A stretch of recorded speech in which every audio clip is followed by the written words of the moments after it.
குழந்தைங்கள அவ்வளோ கவனமாக குழந்தைங்க அவ்வளோக்கு பவர் இருக்குது. அதை வந்து அவ்வளோ வளர்த்தோம்னா இப்படி தான் வளரும். குழந்தைங்க அடிக்கிறது, திட்டுறது, அதை பண்ணுறது, ஒரு விஷயத்தை வந்து ஃபோர்ஸ் பண்ணுறது, நம்ம நினச்சபடி அவங்கள வாழ வைக்கிறது. Everybody is a individual. அவங்கவுங்க லைஃப் அவங்கவுங்க இஷ்டப்படி அப்படி வாழணும்.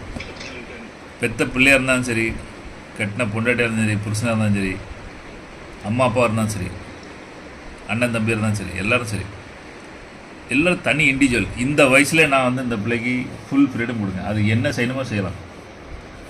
நான் ஆஸ் அ கைடா இல்லையா, எங்கள் எம்எம்ஜியில் அந்த லாங்குவேஜே கிடையாது. Approval sir, approval please, permission, approval, permission இங்கே வார்த்தையே கிடையாது. சஜஷன்ஸ் தான் கேட்கணும். நீங்கள் என்ன செய்யணுமோ செஞ்சிட்ருங்க. ஏதாவது பட்டுச்சுன்னா நாங்கள் சொல்கிறோம். அப்படிங்கும்போது அவங்க ரொம்ப தூரம் போகலாம். எதிர்பார்த்து அப்படிலாம் போகக்கூடாது. இந்த மாதிரி கொடூரமான கல்ச்சர்லாம் மாற்றணும். இப்போ ஒவ்வொரு இண்டிவிஜுவலும் எங்கெல்லாம் போவாங்க, சுயமாக யோசிப்பாங்க. இந்த மாதிரி வளர்த்து விட்டு 50 வயசு 60 வயசு 70 வயசு அப்படியே மொடமாக கிடக்கு. வயசு போனால் தான்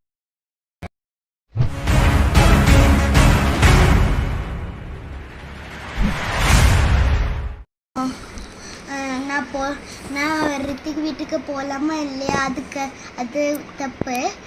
நான் ரித்திக் வீட்டுக்கு போகிறேன், அதான் எனக்கு பவராக இருக்கு அப்படி சொல்கிறேன்.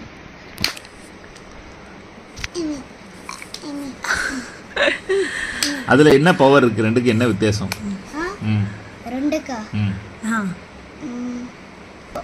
நான் வீட்டுக்கு போகலாம், நான் ரித்திக் வீட்டுக்கு போகலாமா இல்லையா அது வேற. நான் ரித்திக் வீட்டுக்கு போகிறேன், அது வேற. இதில் எது ரொம்ப சந்தோஷமாக இருக்குது? நான் ரித்திக் வீட்டுக்கு போகிறேன்.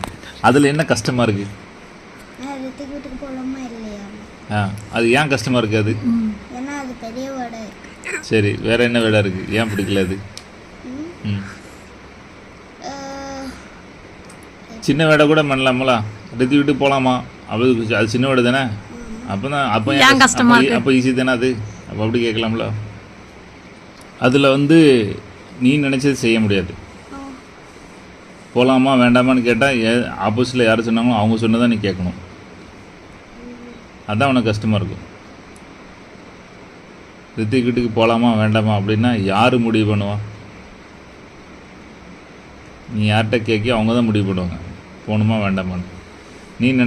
நீ நினச்சபடி போக முடியுமா, போக முடியாமல் இருக்க முடியுமா?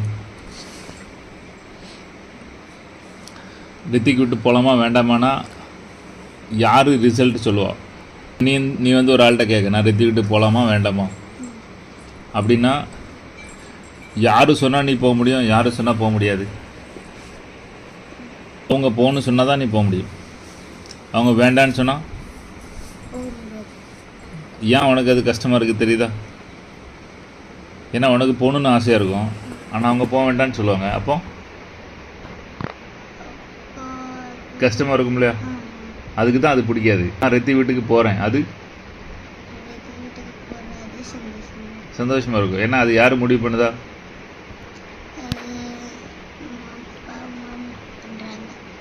ரித்திக் வீட்டுக்கு நான் போகிறேன் அப்படின்னு சொல்லும்போது யார் சொல்கிறாத?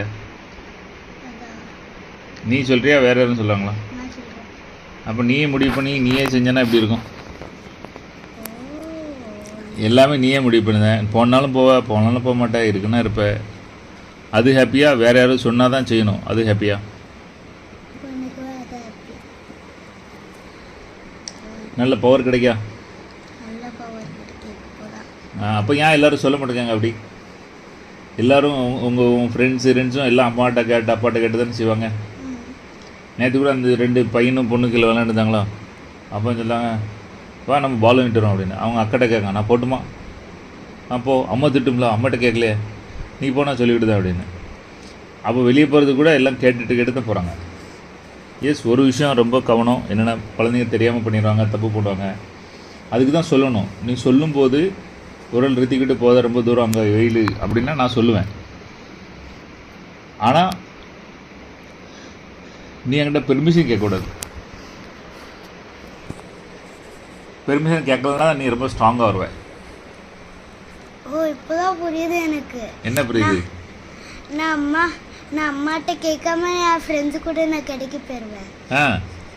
ஓ அதனால எனக்கு ஸ்ட்ராங் வருதோ ஆ அதான் புரியுது. அம்மாட்ட சொல்லிட்டு போவியா நான் போகிறேன் அப்படின்னு சொல்லிட்டு சொல்ல மாட்டேன். எதுக்கு சொல்ல மாட்டேன்? ஏன்னா அம்மா விட மாட்டேன். ஆமா.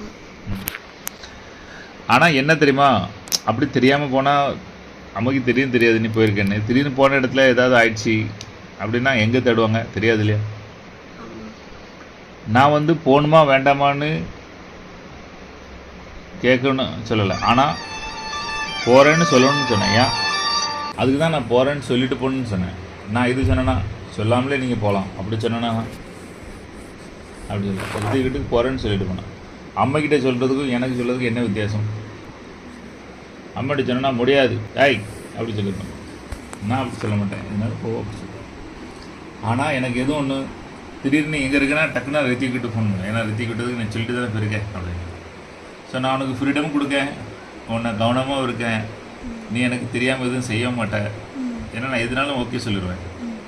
அம்மாக்கிட்ட சொல்லாமல் செய்வேன். ஏன்னா அம்மா ஓகே சொல்லாது. உனக்கு என்ன செய்யணும்னு ஆசையாக இருக்கோ அம்மா செய்ய விடாது. கரெக்டாக? அதனால் நீ என்கிட்ட சொல்ல மாட்டேன். அதனால் இப்போ அங்கே போகணுன்னு உனக்கு இஷ்டம் இல்லை. அங்கே போனால் அம்மா என்ன நினைக்க அதான் செய்யணும். நீ நினச்சிட்டு செய்ய முடியாது. எல்லோரும் சாப்பிடு, தூங்கு, விளையாட போ, கீழே வா, என்ன ஃப்ரீடமே இருக்காது. எல்லாருக்கும் ஃப்ரீடம் கொடுக்கணும். அவங்க இஷ்டப்படி இருக்கணும், அவங்க இஷ்டப்படி வரணும். இன்றைக்கி நீ சின்ன பிள்ளையா இருக்க இல்லை கேட்க, பெரிய பிள்ளையா இருந்ததுக்கப்புறம் நான் இப்போ எங்கள் அம்மாட்ட கேட்டாச்சுதேன் கேட்க மாட்டேலாம். அப்போ நான் எவ்வளோ கான்ஃபிடென்ட் இருக்கேனா, சூப்பராக இருக்கேனா, ஸ்மார்ட்டாக இருக்கேனா இல்லையா? எப்படி இருக்கேண்ணா? ஏன் நான் அப்படி ஆனேன்? நானே செய்வேன். நான் யார்ட்டையும் கேட்டு செய்ய மாட்டேன். ஆனால் சொல்லிட்டு செய்வேன். நான் செய்ய போகிறேன், இது செய்ய போகிறேன் சொல்லிடுவேன். சமாளித்து செய்யணும். இந்த மாதிரி நீயும் எல்லா இடத்துல அந்த அம்மா மாதிரியும் கொஞ்சம் செய்ய விடாமல் கேட்டு தான் போகணும். அப்படி ஆட்களும் இருப்பாங்க. அவங்களையும் செட் பண்ணி கன்வின்ஸ் பண்ணி, ஏமா நான் கடைக்கு போது வேண்டான்னு சொன்னேன், நான் உங்கள்கிட்ட சொல்லாமலே போயிடுவேன். நான் கடைக்கு போவது ஸ்டாப் பண்ணாத அப்படி சொல்லியிருக்கியா நீ? அப்படி சொன்னால் என்ன ஆகும்? அது திட்டினா திரும்ப நான் அவன்கிட்ட சொல்லாமல் போவேன். அப்படி சொன்னா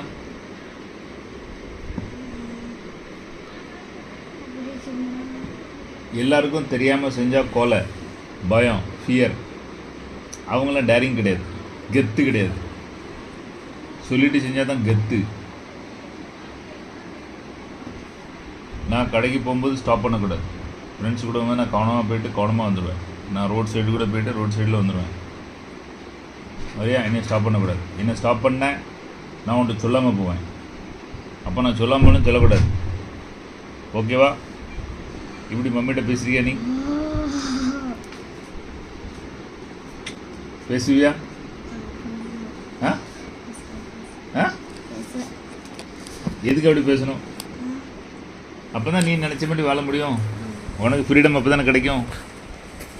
இல்லைன்னா எல்லோரும் சொல்கிற மாதிரி தான் நடக்கணும். நீ உன் இஷ்டப்படி நீ வாழ்ந்தால் தான் சூப்பராக இருக்கும். எல்லோரும் நினச்சபடி வாழ்ந்தா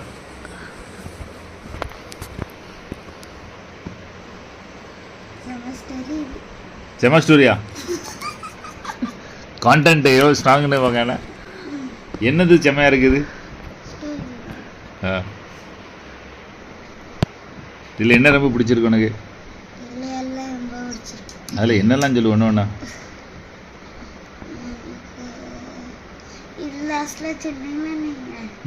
நீ கிடைக்க வீட்டுக்கு நீ கிடைக்க போக ஸ்டாப் பண்ணாத, நான் ரூட்டில் போயிட்டு நான் போயிட்டு வந்துடுவேன். அது அது சொல்லிருந்துச்சு. அது கூட இன்னும் ஒன்று சொன்னேன்னா, நீ ஸ்டாப் பண்ண அப்போ என்ன சொல்லணும்? நீ ஸ்டாப் பண்ண நான் அப்பவும் நான் போயிடுவேன். அப்படிதானே? அப்போ போவேன், சொல்லாமல் போவேனா? அப்போ நீ என் மேலே கோபப்படக்கூடாது. அதனால் நான் எதாவது செஞ்சாலும் என்ன செய்யக்கூடாது? நான் என்ன செஞ்சாலும் என்ன செய்யக்கூடாது? இல்லை, நான் என்ன சொன்னாலும் நீ ஸ்டாப் பண்ணக்கூடாது. நீ என்ன ஸ்டாப் பண்ண உனக்கு சொல்லாமல் செய்வேனா? அது ஓகேவா உனக்கு? மம்மி ஓகே சொல்லுமா? அப்படி இல்லை இல்லை நீ சொல்லிட்டே செய்ய. அப்படி நம்ம நினச்சபடி தான் செய்யணும். அவங்க நினச்சது இவங்க நினச்சதெல்லாம் செய்யக்கூடாது.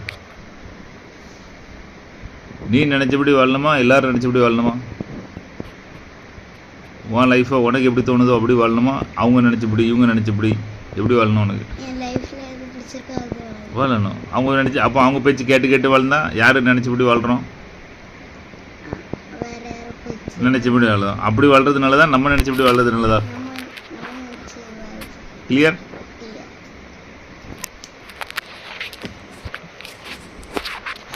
இதை பற்றி உங்களோட கருத்துக்களை நீங்கள் சொல்லலாம்.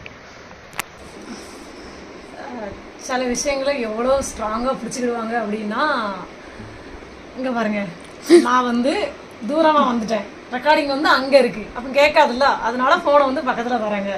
இது வந்து பெரியவங்க என்னென்ன பண்ணுறாங்க அப்படின்னு அதை குழந்தைங்க கவனிச்சிட்டே இருக்காங்க. பெரியவங்க எவ்வளோ கேர்ஃபுல்லாக நடந்துக்கிட வேண்டியது இருக்குது குழந்தைங்க முன்னாடி. தப்பு பண்ணாலும் அதை அப்படியே பண்ண போகிறாங்க, சரியாக பண்ணாலும் அதை அப்படியே பண்ண போகிறாங்க.